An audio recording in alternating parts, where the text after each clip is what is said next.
Hey guys, subscribe for daily content, and if you're shopping for gear, make sure you check out the description for the newest items at some of the very best online retailers. There's also links for some of the items that I personally recommend. Thanks! What's going on YouTube? Metal Complex here, and today I've got another short, little unboxing video to share with you guys. Just an unboxing and first impressions, not a review, but it is a new Kershaw product that happens to be a knife. Imagine that. I didn't know that there was another new Kershaw release. Actually, I think there's lots of them, but I didn't realize they were sending me one. So this was a surprise. I was only expecting one more thing from Kai USA, and that was the ZT0044, which you probably saw me unbox recently. So I have no idea what this is. Thanks so much to Kai USA for sending this in. Thanks to my patrons for supporting me. This is almost certainly available. I will have it linked in the description, and you can check it out if you want to. It does help my channel when you use those links, but that is up to you. So, it's another, what is this called? The Kindred. Another automatic? This feels like aluminum. Yeah, okay. D2. So, a budget? No. Oh, it's a button lock. Okay. Yeah, that's all right. Okay, so actually that feels pretty good. Okay, I literally just, you know what's in my pocket right now is literally, because that's almost immediately what I did is start carrying the 0044. So the 0044 feels really good. This feels really, really nice. This is obviously a budget knife. Is this aluminum? That's what it feels like. Yeah. So I wonder how much this is going to cost. I would hope that it would be around like the $50 mark, right? So we have a big, like a see-through pivot there. It's kind of neat. And then we have what looks like a T8 on this side. And then honestly, all of the hardware might also be T8. The thumb studs are a really great size.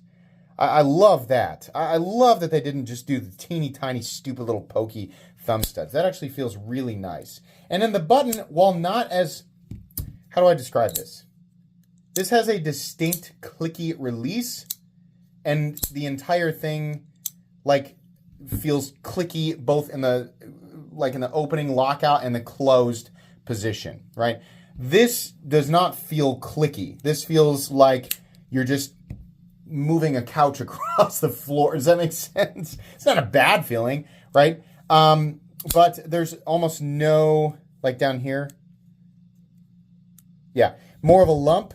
That's basically more of what I expect from a plunge lock. And this is more of a click, right? So not quite as satisfying, but then again, this is a much less expensive knife, almost certainly made in China. Yes, definitely made in China. Okay. I do like the grind. I like the flat ground blade. There's the plunge grind, right? I'll let you guys take a look at that there. How I would imagine, because I gave the 0044 a couple of taps on the spine, a few taps. I think it was like 7 or 8, and it was totally fine. I don't remember ever handling a Kershaw knife or a ZT knife that was a plunge lock. Or like a button lock, like a manual, right? Not an automatic, I mean a manual. So I was a little worried that their first attempt at executing it would result in not locking up well enough, right? Because a plunge lock is not considered a strong locking system. It's fine for just regular casual knife users, but I think that it should hold up to a light spine pressure. Not because spine pressure or spine impact is part of normal use, right? But in some situations, as I've said many times, if the blade gets stuck and you're trying to pull it back out and you're holding it like this, you don't want it to disengage, right? Oh, you guys always get mad at me when I don't use protection. All right. Let's give it a couple of little whacks here, right? Just a couple. Well, this isn't going to do me any good, right? I bet that'd be too hard for the blade to get into. Yeah, you guys, Kai USA, you guys did a really good job with this. That's great. On this channel, far less than what I just did has disengaged button locks. Now, I don't do this for every locking system. I do it, number one, when it's a plunge lock because I just really don't trust them. And number two, I do it when it's a company who has never made a plunge lock before, right? But this is up there with what I expect from Civivi. Both of these. Both the ZT0044 and the Kershaw, what is this? The Intrepid? The Kindred. I'm thinking about flashing an image of the Dodge Intrepid for that. Anyways, this is pretty good. I mean, if this ends up being right around $50, then fine. Here's the thing.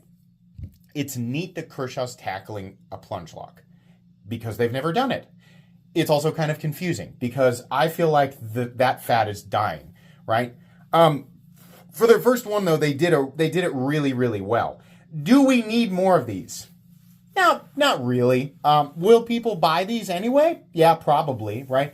Especially if you're a big Kershaw fan. Yeah, they did a really, really good job. I like the aluminum. I like the grind. Nothing that we haven't seen before, right? And it feels really good as a thumb stud deploying button lock knife. We also have a relatively short clip. Well, it's a wraparound clip. Did you guys make it where that was possible on both sides? Yeah. Yeah, they did. So you can take this clip and you can flip it over to the other side, it looks like. You would just pop this out and replace it on this side would be my guess. So that's pretty cool. Yeah, how about closed position play? No. Open position play. I got some left and right. And I got up and down. Not the same thing as up and down on a liner lock, but I'll be honest with you. I got up and down, and I got left and right. The ZT has no movement in any direction. I wonder why this one does. Tightening the pivot is not going to change the up and down play. Up and down play is still, from what I understand about the required geometry of a plunge lock to safely and securely lock the blade out, up and down play can still potentially be a problem, but it is absolutely nowhere near the same thing as up and down play on a frame lock or a liner lock, because that suggests that it's slipping and pushing the lock back out. Whereas on a plunge lock, it could just be that rounded part just moving back and forth on a plunge that's already, it's pushed completely into place, right? So it's not like an angle like pushing something back up and over. I don't know. If you're much more familiar with all the little intricacies of the engagement of locks like this, then you can tell me how up and down play might affect it. Or you can guess, right? Whatever you want to do, right? But yeah, I mean, obviously the play is not enough to get it to disengage. It's just there. I still don't like that though. There's actually, I mean, it's quite a bit. And no, it wouldn't have been from me tapping on it. Because I've done that a million times and it doesn't seem to affect anything. I think you'd have to really bang on it. Let's see what size this is. No, I bet it's just a T8. I'm just going to tighten it down and see what we can do. Because the left and right play, like, that shouldn't be there. Okay. T8. Yeah, it was a little loose. We still, no, see, that's not good. We eliminated the side to side. We did not eliminate the up and down. But we made it to where it can't drop now. No. There we go. So did we eliminate the side to side? Yeah, we did. But we did not eliminate the up and down. Maybe I got a weird one. Maybe. You'll have to tell me. If you picked this knife up and you're watching this video for reaffirmation from me, does yours have up and down play? Because look at this. That's a lot. That's a lot of movement. A lot. So maybe I got a bad one, but I mean, it's coming completely off. This is a tolerance issue that I would not expect from Kershaw, even considering it's their first button lock, because the exact same people did this. And I'm telling you, this is completely solid. Completely. So they're able to do it. But this just feels wobbly. I need to know what other buyers of this, because it's almost certainly not an expensive knife, and I imagine there'll be tons of you who pick this up. So I want to know if other people are experiencing the up and down movement or not. If everybody is, then it's just to goof up with this model, right? But it is a little bit of a bummer. I don't want to feel any up and down movement. I'm real tempted to take this apart and see. I don't know what. I mean, it honestly feels like the stop pin is not in the right place. Look at this. Is it like not engaging all the way?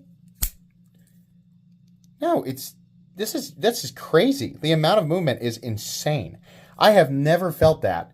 The whole knife feels fine, but I've never felt that much movement up and down on a plunge lock before. It's wild. Why does it have so much room? Okay. Well, anyways, first impressions. I like everything about it, assuming that it's inexpensive, except for the up and down play. The up and down play is clearly not affecting it. It is locking out completely, sturdy enough that it can survive totally unnecessary spine taps, or a few of those were good whacks, right? So it's fine, but it will definitely irritate a lot of people. It's one of those things that we don't like our blades to be wobbly, right? So I don't know. You let me know what you think down in the comments. That's going to be it today. Please make sure to follow me on Instagram at metal_complex. If you enjoyed this video, leave a like. If you'd like to check out my other content, I do, of course, have lots of videos of knives that are either expensive or inexpensive that I do or don't like, so check those out. If you enjoy all my content, go ahead and click on that Metal Complex logo right there and subscribe, because there's definitely more coming. Thanks again for watching, everybody, and have a great day.